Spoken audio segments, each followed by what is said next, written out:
The security guard looked me dead in the eye and said, "Ma'am, I'm going to have to ask you to leave. Mr. Harrison's wife was just here an hour ago." I felt my knees buckle. I'd been married to David Harrison for 12 years. We had 2 children together, and apparently, I wasn't his wife. "My name is Catherine Harrison, and I need to tell you what happened when I discovered my husband had been living 2 completely separate lives, and I was the one he'd been hiding. It started 3 weeks ago with something so small, so insignificant, that I almost dismissed it entirely. I was doing laundry when I found a restaurant receipt in David's suit pocket. Normally, I wouldn't have thought twice about it, but this one caught my attention because it was from Marcello's, an upscale Italian place downtown that cost more than our monthly grocery budget. The date was our anniversary, March 15th. We'd spent that evening at home. David had told me he was exhausted from back-to-back meetings and suggested we order Chinese food and watch a movie with the kids. I'd been disappointed but understanding. He worked so hard. After all, he was always working so hard. The receipt showed a bill for 2. Champagne, lobster ravioli, filet mignon, $247, plus tip. When I asked him about it that evening, his explanation came so smoothly it was almost beautiful. "Oh, that was a client dinner. I had to schmooze the Vanderbilt account. You know how these things are necessary evil of the job." He'd kissed my forehead and returned to his laptop, and I'd felt guilty for even questioning him, but something small and dark had taken root in my chest. A seed of doubt that I couldn't quite dig out. David and I had what everyone called a perfect marriage. We'd met in college. He was pre-law. I was studying literature with dreams of becoming a novelist. After graduation, I'd worked as a copywriter for a few years before our daughter Emma was born. When our son Lucas came along 2 years later, we'd made the decision together that I would stay home. David's career as a corporate lawyer was taking off, and someone needed to be there for the kids. "You're building our home," he'd told me. "That's just as important as anything I'm doing in a boardroom." I'd believed him. I'd poured everything into being the perfect wife, the perfect mother. I'd made our house a sanctuary that David could come home to after his 14-hour days. I'd managed every detail of our domestic life so he could focus on his career. And I'd slowly, imperceptibly, made myself smaller and smaller until I fit perfectly into the narrow space he'd created for me. The thing about being a stay-at-home mother is that you can become invisible. Not to your children, never to them, but to the outside world. I hadn't been to David's office in years, not since the company holiday party 5 years ago. And even then, I'd felt like an accessory, something pleasant to have on his arm before being forgotten. David never talked much about work at home. "I don't want to bore you with office politics," he'd say. I didn't know his colleagues' names. I'd never met his assistant. Our worlds had become so separate that sometimes I felt like we were living parallel lives that only intersected at bedtime. After finding that receipt, I started noticing other things. Small inconsistencies in his stories. Evenings when he said he'd be home by 8, but didn't arrive until midnight, smelling like perfume he swore was from greeting a client's wife. Weekend golf trips where he never seemed to have any photos. A phone that was suddenly password protected after years of casual openness. But every time I questioned, every time I pushed, he had an answer, and he made me feel crazy for asking. "Catherine, are you seriously accusing me of something?" His voice would carry that perfect blend of hurt and disbelief. "After everything I do for this family, I work 70 hours a week so you and the kids can have everything you need. And this is the thanks I get?" The guilt would crash over me like a wave, and I'd apologize. I'd convince myself I was being paranoid, insecure, ungrateful. I'd recommit to being better, less suspicious, more trusting. But that seed kept growing. 2 weeks after finding the receipt, I made a decision. I was going to surprise David at work with lunch. It seemed romantic, spontaneous, the kind of thing the old Catherine would have done before she'd become this anxious, questioning version of herself. I'd made his favorite sandwich, packed some cookies I'd baked that morning, and dressed in the blue dress he'd once said made my eyes look like the ocean. The kids were at school. I had 3 hours. It was perfect. Harrison and Associates Law occupied the entire 15th floor of the Meridian Tower downtown. I'd been there exactly twice before, once when David first made partner, once for that holiday party. As I rode the elevator up, my heart was pounding with a mixture of excitement and nervousness. Maybe this was exactly what our marriage needed. Maybe I'd been overthinking everything. The elevator doors opened to a sleek reception area, with floor-to-ceiling windows and minimalist furniture that probably cost more than my car. A young woman sat behind the desk, perfectly polished in a way that made me suddenly conscious of my department store dress and drugstore makeup. But I walked forward with confidence. I was Mrs. Harrison. I belonged here. "Hi," I said, smiling warmly. "I'm here to see David Harrison. I'm his wife." The receptionist looked up, and something flickered across her face. Confusion? Surprise? It was gone so quickly I might have imagined it. "Oh," she said, her voice carefully neutral. "Mr. Harrison is in a meeting right now, but I can leave a message." "That's okay," I interrupted. "I'll just wait. Or maybe I can leave this with his assistant." I held up the lunch bag. "Sure, let me just—" She picked up the phone, pressing a button. "Monica? There's someone here for Mr. Harrison," says she's.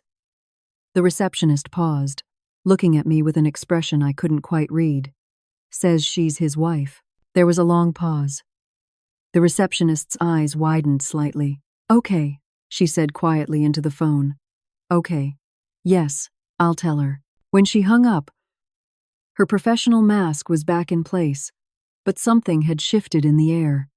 "Mr. Harrison is unavailable right now. I'm going to have to ask you to leave." "I'm sorry?" I laughed, confused. "I'm just dropping off lunch for my husband. I don't need to see him. I can just leave it." "Ma'am." Her voice was firmer now. "I'm going to need you to leave the premises." That's when I saw him. The security guard approaching from the hallway, his hand resting casually on his belt. He was a large man, maybe 50, with kind eyes that didn't match what he was about to say. "Is there a problem here?" he asked. "No problem," the receptionist said quickly. This woman was just leaving. "I'm David Harrison's wife," I said, my voice rising despite myself. "I'm just trying to drop off lunch for my husband. Why is everyone acting like I'm—" "Ma'am." The security guard's voice was gentle but firm. "I'm going to have to ask you to leave. Mr. Harrison's wife was just here an hour ago." The world tilted. "What?" The word came out as barely a whisper. "Mr. Harrison's wife," he repeated, slower now, as if I hadn't understood. "She left about an hour ago. Brought him lunch, actually. So I don't know who you are, but I'm going to need you to leave before we have to call the police." I don't remember the elevator ride down. I don't remember walking to my car. I don't remember the drive home. I only remember sitting in my driveway, in my car, staring at my hands holding a lunch bag for a man who apparently had another wife who worked an hour away, another wife who brought him lunch, another wife who everyone at his office knew, while I, the real wife, the legal wife, the mother of his children, was a stranger. The next hours passed in a fog. I needed proof. I needed to understand. I went to our home office, the one room David had always kept locked, claiming he needed privacy for confidential client files. I'd never questioned it. I'd respected his boundaries. I didn't respect them anymore. It took me 45 minutes and a YouTube tutorial to pick the lock with a bobby pin. My hands were shaking so badly I could barely hold it steady. Inside, I found a life I didn't recognize. There were photos. So many photos. David with a woman I'd never seen before, beautiful, polished, successful looking. Photos of them at company events, charity galas, business conferences. Photos where she wore dresses I could never afford and smiled with the confidence of someone who belonged. In every single photo, she had her hand on his arm, his shoulder, his chest, possessive, claiming, There were hotel receipts, hundreds of them. Not for business trips, for weekend getaways to ski resorts, beach towns, wine country, all the places David had told me he was working or golfing with clients. There was jewelry I'd never seen him buy, lingerie I'd never worn, love notes in handwriting that wasn't mine. And then I found the lease agreement. David had rented an apartment. A luxury apartment in the city, 10 minutes from his office. The lease started 4 years ago. 4 years of maintaining a separate residence that I knew nothing about. 4 years of living a double life so complete, so meticulously constructed, that not a single person at his company knew I existed. I sat on the floor of his office, surrounded by evidence of my own irrelevance, and I finally understood. I wasn't his wife. Not really. I was his secret. She was his wife. The woman in the photos, her name was Victoria. I learned from a card she'd written him. Victoria was his public partner, his work wife, the woman he introduced at company functions. Victoria got the romance, the attention, the version of David who took women to expensive restaurants and bought them jewelry. I got the utility. I got the children, the house, the cooking and cleaning, and invisible labor that kept his real life running smoothly in the background. I was the infrastructure of his existence, necessary but unacknowledged, essential but hidden. He'd built an entire architecture of deception, and I'd been living inside it for years without knowing the walls were there. When David came home that night at 11:30, smelling like wine and that same perfume, I was waiting in the living room. I'd arranged every piece of evidence on the coffee table like a museum exhibit of my own stupidity. "Catherine?" He looked surprised to see me still awake. "Why aren't you in bed?" "Who's Victoria?" I watched his face carefully. This was the moment I'd see the truth, not in his words, but in that first unguarded reaction before he could construct his response. What I saw was worse than guilt. It was calculation. His mind was racing, assessing, strategizing. Even now, he was thinking about what story would work best, what explanation I might accept. "I can explain," he said finally. "I went to your office today," I said quietly. "Security almost called the police on me. Do you know why?" He sat down slowly, his lawyer's mind clearly working through his options. And then he did something I'll never forget. He sighed, like I was a problem he'd been hoping to avoid but knew he'd eventually have to address. "It's complicated," he began. "Complicated," I repeated. "You've been passing another woman off as your wife for years, and it's complicated. Victoria is important for my career," he said, and there wasn't even shame in his voice, just pragmatism. The partners' wives, they have a certain type they expect. Victoria fits that world. She understands the social dynamics, the networking, the image management. She's an asset. "And what am I?" "You're my wife," he said, as if that explained everything. "You're the mother of my children. You're real. Victoria is just professional." "Just professional?" I gestured to the hotel receipts. "You've been sleeping with her. It's not like that." He ran his hand through his hair, frustrated that I wasn't understanding. "It's complicated, yes. Sometimes the lines blur, but it's not emotional. It's not real, like what we have." "What we have?" I stood up, my voice finally breaking. "We don't have anything. I don't even exist in your actual life. I'm a secret you keep hidden away while you play house with another woman. I did this for us," he said, and he genuinely seemed to believe it. "Everything I did, the double life, keeping you separate, it was to protect you and the kids from that world. It's cutthroat, Catherine. It's fake and superficial, and I didn't want you to have to deal with it. I gave you the real me. I gave you what matters." The audacity of it took my breath away. He'd reframed his betrayal as protection, his deception as a gift, and he expected me to be grateful. "Get out," I whispered. "Catherine, get out." He left, and the next morning, I called a lawyer. The divorce was brutal. David fought for custody, claiming I was unstable. He fought for the house, claiming he'd paid for it. He fought for everything, using the same strategic ruthlessness he employed in his cases. But he'd made one crucial mistake. Victoria. Beautiful, polished Victoria, who'd thought she was his wife. When I reached out to her through social media, when I sent her copies of our marriage certificate, our children's birth certificates, photos of our family life, she called me within an hour. Her voice was shaking. "I didn't know," she kept saying. "I swear to God, I didn't know he was married. He told me he was divorced. He told me his ex-wife had custody and didn't want him talking about her publicly. I thought I was helping him move on." Victoria had believed she was in a committed relationship. She'd believed the apartment was theirs. The trips were their future. The company events were their debut as a couple. She'd been planning a life with him. She'd been deceived too, just differently. Together, we destroyed him. Not out of revenge, out of truth. Victoria testified about the financial irregularities she'd noticed, the ways David had been using company resources for personal expenses. I provided documentation of every lie, every deception, every dollar he'd spent maintaining his double life. The law firm fired him for ethical violations.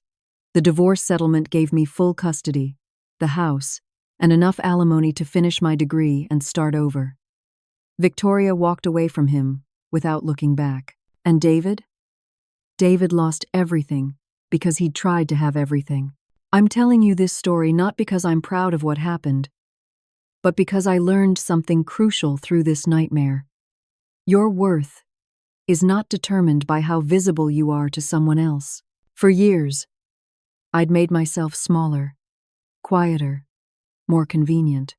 I'd believed that loving someone meant accommodating their needs, even when it meant erasing my own. I'd thought that being a good wife meant being low maintenance, undemanding, grateful for whatever scraps of attention he threw my way. I'd become invisible because I'd been taught that visibility was demanding too much. But here's what I know now. If someone truly loves you, they don't hide you. They don't compartmentalize you. They don't create a version of their life where you don't exist. Real love is integration, not separation. It's introducing you proudly, not keeping you secret. It's building a life together, not maintaining separate realities. And if you find yourself being treated like a secret, like an inconvenience, like someone who exists only in the margins of someone else's real life, that's not love.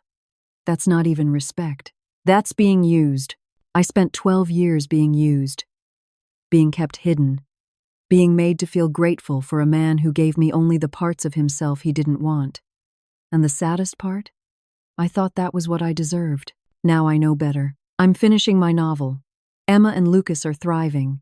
I'm dating someone who introduces me to everyone he knows, whose face lights up when I enter a room, who treats my presence in his life as a gift, not a burden. And sometimes, late at night, I think about that security guard's words. Mr. Harrison's wife was just here an hour ago. He was wrong. Mr. Harrison's wife was standing right in front of him. She just didn't know her own worth yet. She does now. I want to hear from you in the comments. Have you ever felt invisible in a relationship? Have you ever discovered that the life you thought you were building wasn't real? How did you find your way back to yourself? And if you're in a situation right now where someone is making you feel like you're asking for too much, by simply asking to be seen, please know that you deserve better. You deserve someone who's proud to call you theirs, not someone who hides you away. Drop a comment below with your thoughts, and don't forget to subscribe for more stories about finding strength in the darkest moments. Your story matters. Your worth is not negotiable. And remember, you're not his secret. You're someone's whole world. Make sure you're with someone who knows the difference.